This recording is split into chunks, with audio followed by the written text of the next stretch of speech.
Olá, tudo bem? Eu saúdo mais uma vez. Sejam bem-vindos ao canal Casinheiranos. Esse canal é o canal no YouTube da Casa de Caridade e Cultura João 23. Hoje, nos próximos dois ou três ou até quatro encontros, nós vamos tratar de dois assuntos bastante relacionados. Esses assuntos sempre olhando pelo ponto de vista de construir pontes e não alargar os abismos já existentes. Nós vamos centrar esse foco então em que esses dois assuntos toca a nossa alma. Qual a relação desses assuntos com o nosso ser mais interior? E esses assuntos são a primavera e a Páscoa. São bastante correlacionados. Eu espero que no final dessa nossa pequena jornada eu seja capaz de passar para vocês a ligação e a importância disso para nós, como alma, como seres espirituais vivendo uma experiência na Terra. Ok?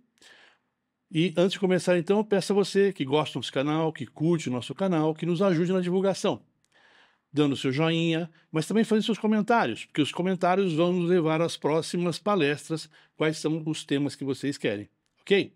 Então vamos começar? Vamos lá. Hoje tratamos da primavera, a renovação. A vida é cíclica. Habitualmente, medimos o tempo linearmente, dividindo em passado, presente e futuro. Parece-nos lógica essa divisão, mas nem sempre foi assim. Os povos da mais distante antiguidade tinham uma visão cíclica do tempo. Observavam os fenômenos da natureza e o quanto esses fenômenos influenciavam a marcha da vida sobre a Terra. Vamos falar um pouco do tempo? Então vamos dar um tempo para o tempo. Para a física clássica newtoniana, o tempo é uma grandeza física associada ao sequenciamento dos fatos ocorridos. Ou seja, existe um passado, um presente e um futuro. E as coisas ocorrem sempre neste sentido, com essa única direção: passado, presente e futuro. E ele é marcado por horas, minutos, segundos e aí por diante. Sempre nessa sequência: passado, presente e futuro. Essa é a física clássica, a física newtoniana. Mas aí surgiu a teoria da relatividade de Einstein, onde o tempo está vinculado à velocidade do observador. Isso correlaciona tempo e espaço no chamado tecido tempo-espaço. Quanto maior a velocidade, mais lentamente passa o tempo e vice-versa. Parece estranho, né? Quanto maior a velocidade, mais lentamente passa o tempo e vice-versa. Nós podemos ver esse fenômeno reproduzido de uma forma artística no filme Interestelar, de 2014. Rapidamente, nesse filme, o astronauta viaja para um outro planeta a praticamente quase a velocidade da luz, uma velocidade muito grande. E ele não está previsto o retorno dele para a Terra, mas ele acaba retornando. E quando ele retorna para a Terra, ele vê que passou-se muito mais tempo na Terra do que passou para ele. A sua filha já está madura, que era uma garotinha, já está madura. Aí rola o filme, que vale a pena você assistir. Mas ele traz o que? Essa teoria de quanto mais alta a sua velocidade e se aproximando da velocidade da luz, o tempo passa mais lentamente, você dilata o tempo, consequentemente o espaço também. Você achou isso complicado? Na mecânica quântica, há vários tempos que podem ser vividos aleatoriamente. A mecânica quântica trata do muito, muito pequeno. Trata das partículas que compõem os elétrons, o núcleo com seus prótons e nêutrons, os quarks. Então lida com esse mundo muito, muito pequeno. E esse mundo muito pequeno não se encaixa na física newtoniana, por isso a física quântica. Nós mais para frente trataremos desse assunto. Tem uma palestra nossa chamada Física Quântica e Espiritualidade. Vamos olhar a física quântica do ponto de vista da espiritualidade, porque os mestres nos falavam lá atrás de muitas coisas da física quântica, ok? Mas na Gupta Vidya, que é o conhecimento antigo, o tempo é sinônimo de consciência. Bem diferente, né? Continuando. Ao sujeitarmos a nossa atenção exclusivamente ao tempo do relógio, estamos sendo conduzidos automaticamente para a mecanização dos nossos princípios mais sutis. Desconectamos da realidade maior que está à nossa volta e nos escravizamos à materialidade absoluta, em vez de nos conectarmos à natureza e sermos co-criadores do mundo à nossa volta. Desta maneira, estaremos sujeitos à lei da entropia, que nos encaminha para o caos, para a dissociação, em vez de usarmos a consciência para alterar essa jornada rumo ao caos e criar alternativas. Sim, porque uma coisa é você trabalhar com o dia a dia, com as horas, com o tempo no relógio. Você está apenas marcando, medindo, mas você não está em a essência do que é o tempo realmente. Aí você tem que entender a física newtoniana, desculpe, a física de Einstein, que é relatividade, e também a física quântica, tá ok? E aí você vai começar a entender o que diz a Gupta Vidya, que tempo é sinônimo de consciência. E entropia, esclarecendo aqui, é uma lei da termodinâmica que diz que todo sistema fechado tende ao caos, tende à desorganização, tende a gastar menos energia. Porém, nós podemos alterar esse sistema com a nossa mente. A física quântica nos diz isso. Veremos mais para frente. Vamos lá? Então, retornando à visão cíclica dos antigos. Consequentemente, eles, os antigos, estavam mais inseridos no ritmo natural da vida. Olha, ritmo, quinto princípio hermético, já falamos disso aqui. Através da observação da sintonia, sexto princípio hermético, da causa e efeito. Através da observação da sintonia entre o céu e a terra, foram capazes de desenvolver um calendário espontâneo que correlacionava, olha de novo o Trismegisto, segundo princípio hermético, correspondência, correlacionava o Sol, Deus Pai masculino, com a Terra, Deus a Mãe feminino, cuja interação propiciava a existência do homem, Deus Filho. Estamos falando agora do sétimo princípio hermético, da geração. Lembra que nós falamos que você sempre vai encontrar um dos 7 princípios, ou mais de um deles, atuando sempre em tudo que está relacionado a nós. Aqui surge uma figura geométrica presente em diversas culturas pelo planeta, o triângulo. Masculino converte para cima, feminino converte para baixo. E ao se juntarem, geram o filho, a geração. Vamos falar desse símbolo daqui a pouquinho. Dessa observação nascem as tríades divinas presentes em inúmeras linhagens da antiguidade. Por exemplo, na Índia, Brahma, Vishnu e Shiva, a trindade do panteão, a trindade principal do panteão hindu. Na Suméria, Anu, representando o céu, Antu, a terra, e Zuri, o filho. Na Grécia, Urano, céu, Gaia, terra, e Eros, o filho. Já falamos isso na palestra do herói também. No Egito, Osíris, Ísis e Horus. No cristianismo, mais próximo de nós, do Ocidente, Pai, Espírito Santo e Filho. Sem desviar em demasia do assunto, são proveitosas algumas observações sobre o triângulo.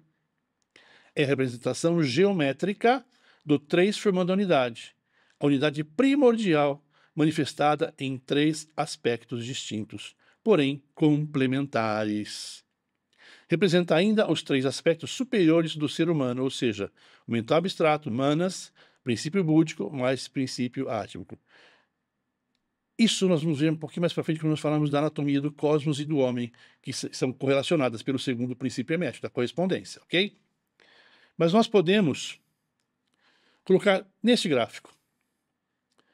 O dia a dia nosso normal aqui está ligado ao corpo denso, corpo energético, ao astral e ao mental concreto. São princípios do universo e princípios do homem. Vamos falar disso mais para frente, tá ok? Eles se correlacionam, estão ligados pelo Antakarana ao princípio átmico, búdico e mental abstrato. Perceba que em cima esse triângulo se manifesta dando vida ao quaternário. Quaternário também, os 4 elementos, sim, exatamente. Os 4 elementos básicos, né? Terra, água, ar e fogo. Mas, enfim, esse princípio átmico, búdico e mental forma esse triângulo superior ao qual nós temos que nos ligar através do Antakarana, da nossa consciência. Ainda, quando o triângulo possui o vértice para cima, simboliza o princípio masculino da criação, enquanto com o vértice para baixo, o princípio feminino. Logo, a junção dos dois gera uma vida simbolizada na estrela de Davi e também no selo de Salomão. Embora esses triângulos e essas imagens apareçam em diversas culturas, tá ok?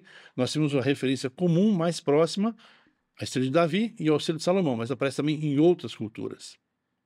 Pode parecer pouco, contudo, esses são símbolos que carregamos na nossa psique e nos ligam aos arquétipos. Lembra a importância dos arquétipos? Você fazer a leitura interior. Esses arquétipos trazem mensagens, trazem símbolos para que você possa reintegrá-los à sua vida e viver harmonicamente. Fazendo o que? O Antakarana, ligando o quaternário inferior com o triângulo superior. Então, o triângulo vértice para baixo representa o útero, o feminino. O triângulo vértice para cima, o falo, o órgão genital masculino. e ambos juntos, o fruto, a geração. Nesse caso aqui, representando a estrela de Davi.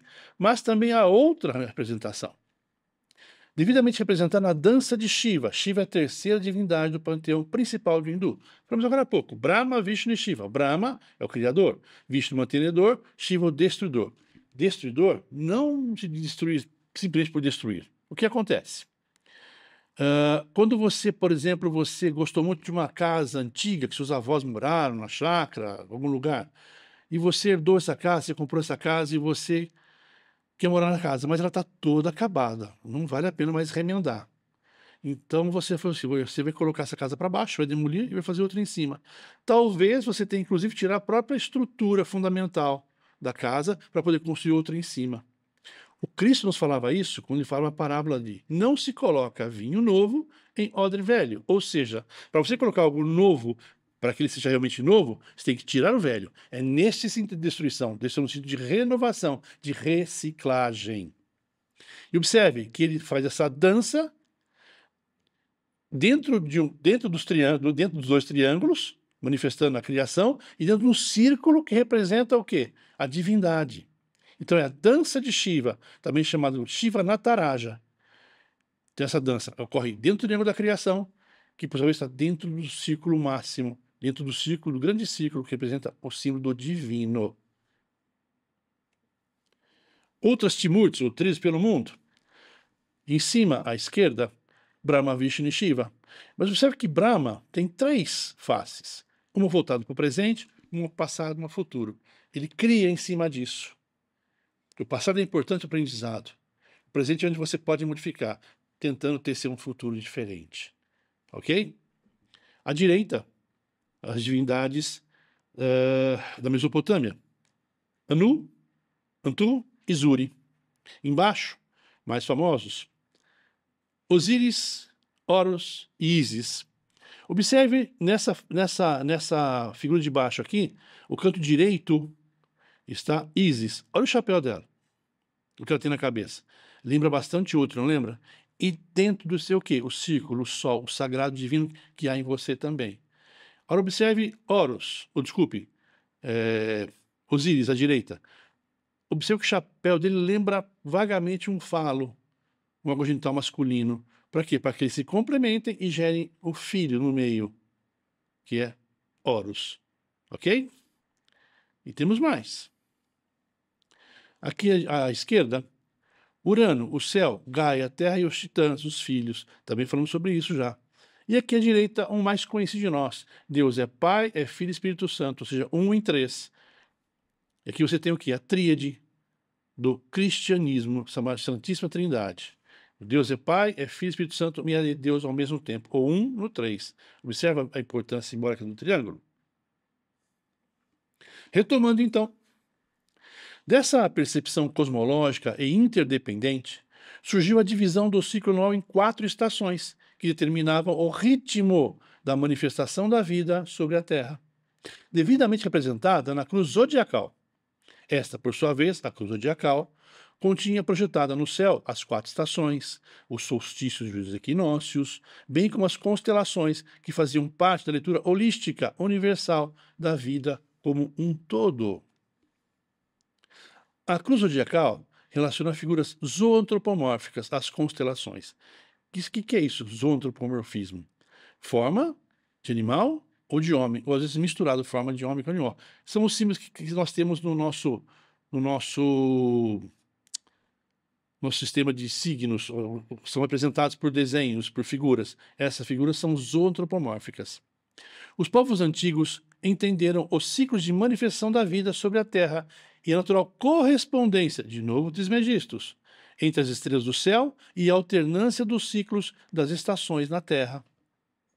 Equivale a dizer que o protótipo do céu, Pai, se efetivava na Terra, a Mãe, realizando o propósito da manifestação do homem, o Filho, na Terra.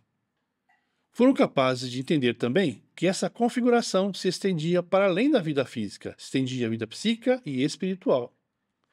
Aqui está então a cruz zodiacal, com o centro, um sol, no centro está o sol, e no seu entorno as figuras zoantropomórficas, relacionando todo esse ciclo que o Sol percorre pelos 12 signos. Em breve teremos uma palestra aqui também sobre astrologia esotérica, trazendo para mais profundidade essa ciência que é a astrologia. Ok? Vale a pena citar que a cruz cristã tem a sua origem na cruz zodiacal e não no instrumento de tortura e morte no qual se deu o deicídio do Cristo, a morte, a crucificação de Jesus. Com a estatização do cristianismo pelo Império Romano já decadente e o passar do tempo, esta origem foi sendo apagada lentamente. Mas as primeiras cruzes do cristianismo primitivo eram as cruzes zodiacais. Nós temos a figura aqui do lado.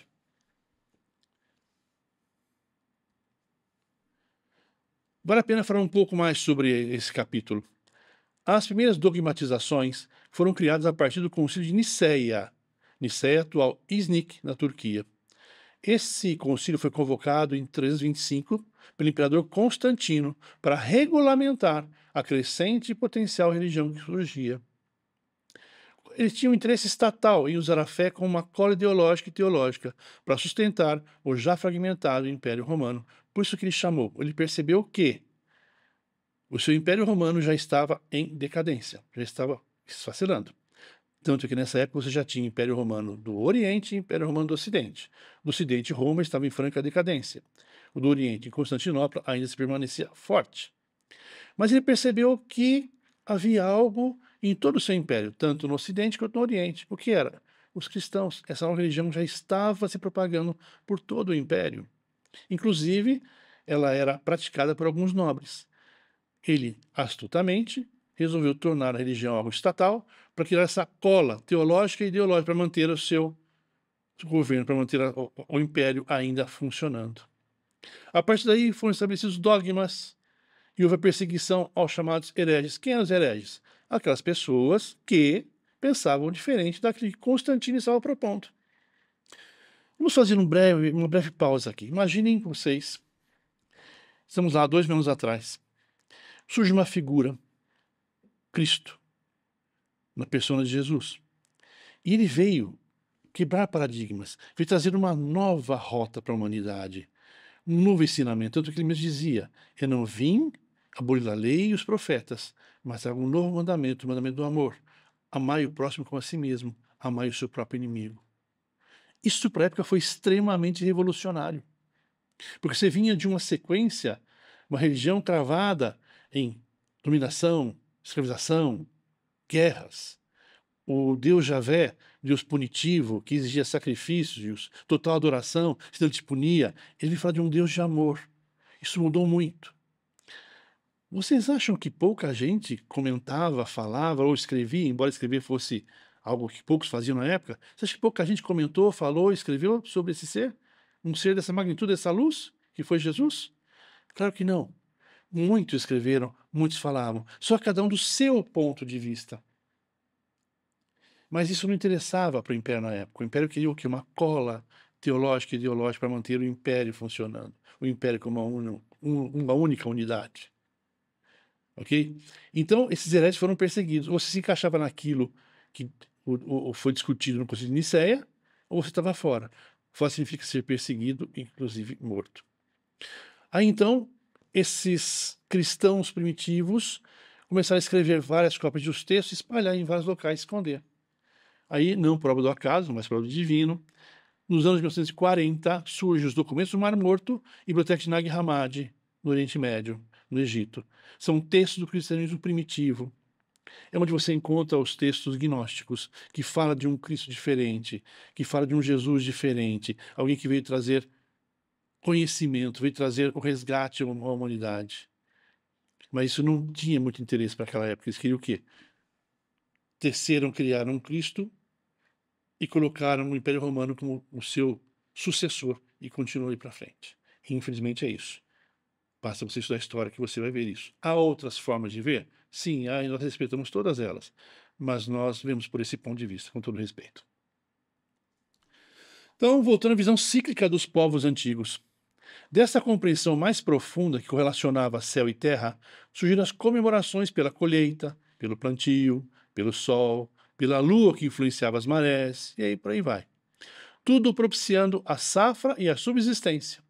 Compreendiam as alternâncias entre as chuvas e as secas, e até mesmo a razão do frio rigoroso do inverno, como um convite para o recolhimento da vida de maneira integral, para renascer na primavera e atingir o ápice no verão.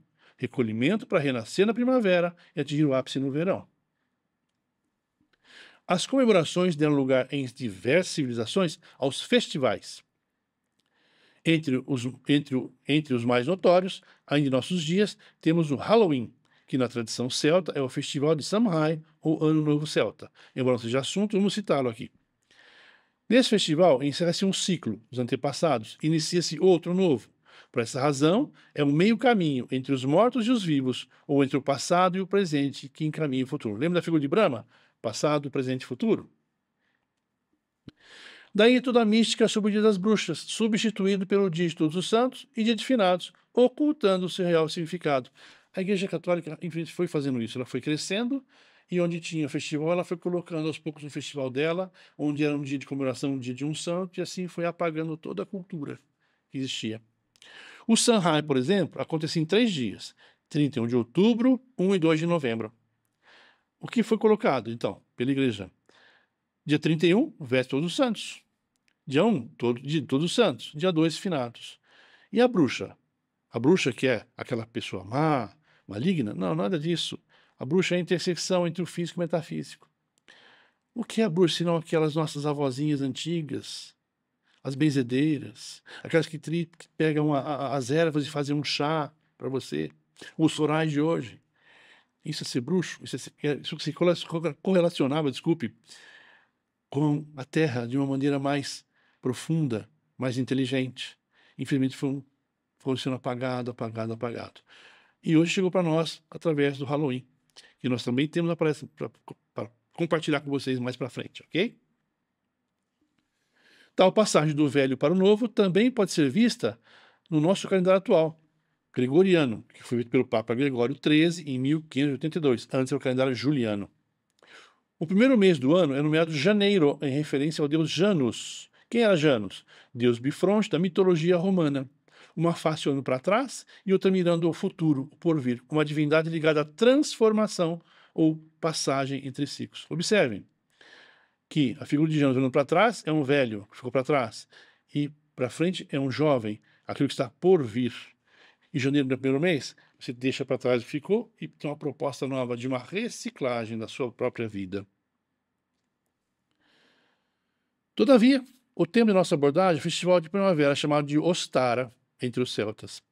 Enquanto o hemisfério norte se celebra em março, o nosso hemisfério sul é celebrado em setembro, por conta do movimento de translação e do eixo de inclinação do planeta, conforme já vimos anteriormente, mas vale a pena lembrar. A Terra faz a sua translação, que é o seu giro em torno do Sol, e como ela é inclinada, ela faz esse giro como fosse um peão. Então isso gera aqui as 4 estações, solstícios e equinócios, tá ok? Mas vamos lá, afinal, o que há de especial no equinócio da primavera? Então aqui nós terminamos essa nossa primeira parte. Convidamos você a refletir sobre o que foi colocado aqui, fazer seus comentários, dar um joinha, que no nosso próximo encontro começaremos daqui para frente, onde nós vamos realmente começar a entender mais profundamente, após essa breve abordagem histórica dos povos antigos, o que significa a primavera para nós. Mais uma vez, para vocês ficarem até aqui, profunda gratidão. Em breve nos vemos. Namastê.